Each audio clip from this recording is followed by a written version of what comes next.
Oke, kembali lagi bersama gua Sender di modul Trade with Sender. Jadi di modul kali ini gua akan membahas tentang indikator yang bernama moon phase ya.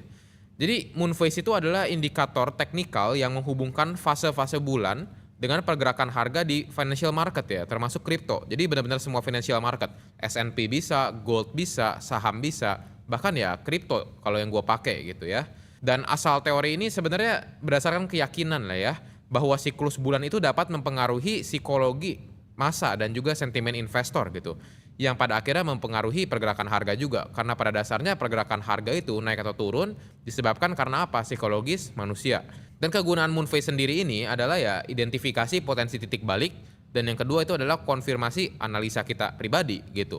Dan kelebihan dan kekurangan untuk ya moon phase ini ya. Pertama, kelebihannya itu sangat sederhana. Ya konsepnya mudah dipahami dan mudah juga digunakan ya. Mungkin kayak newbie atau pemula juga gampang banget ya buat pakai indikator moon phase ini buat tahu ya nextnya tuh bakal naik atau bakal turun berdasarkan fase bulan ya. Selanjutnya itu bisa buat alat konfirmasi ya, dapat memberikan konfirmasi tambahan ketika kita lagi mau trading gitu. Misal ada kita lagi di bulan purnama gitu ya. Terus ya gitu mau ganti bulan nih. Jadi kita bisa berhati-hati dulu, bisa kita bisa wait and see dulu sebelum kita take action atau enter ke position gitu ya. Untuk kekurangannya ya, kadang-kadang ada yang namanya fake signal ya. Karena sifatnya yang subjektif ya, indikator ini dapat menghasilkan banyak fake signal gitu. Ya sebenarnya nggak terlalu banyak lah.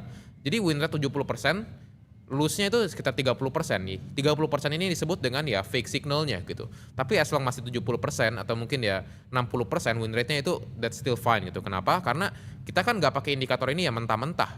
Ya namanya aja indikator. Indikator adalah sebuah alat bantu gitu kan.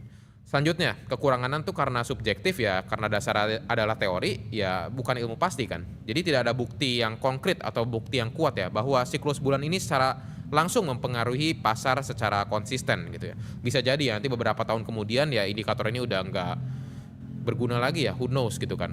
Oke, jadi langsung aja, ini ada dua jenis moon phase. Yang pertama tuh adalah full moon, yang kedua adalah new moon ya. Kalau kalian lihat ya di langit ya, kalau lagi malam-malam ada bulan purnama yang disebut dengan full moon atau bulan baru yang disebut dengan new moon. Kalau new moon tuh nggak kelihatan apa-apa, jadi hitam ya, cuma ada kelihatan putihnya dikit itu ya.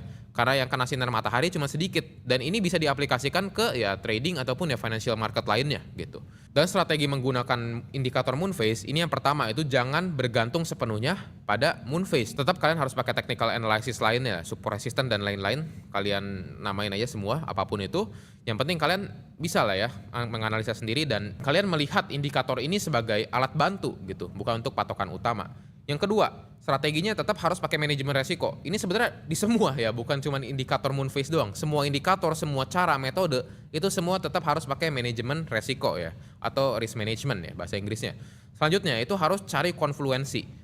Maksudnya konfluensi itu apa? Kalian harus cari juga penyebabnya ini naik tuh karena apa. Bukan karena ini lagi new moon tiba-tiba harganya turun ya kalian cuma percaya oh ini gara-gara new moon nih makanya harganya turun. Padahal kalian belum lihat lagi, belum cek Twitter. Ternyata di Twitter ada news ya, misal ada yang buang barang itu. Ada whale yang masukin Bitcoin dia dari cold wallet ke exchange terus dibuang gitu, dijual gitu. Kan itu bisa jadi ya kayak konfluensi ya bisa dibilang ya. Kalian cari alasannya kenapa sebenarnya Bitcoin itu turun gitu. Misal dari price actionnya doang kah? Atau ada sentimen negatif kah? Atau ada tarif Trump lagi atau apa? Ya itu kalian ya you name it lah gitu.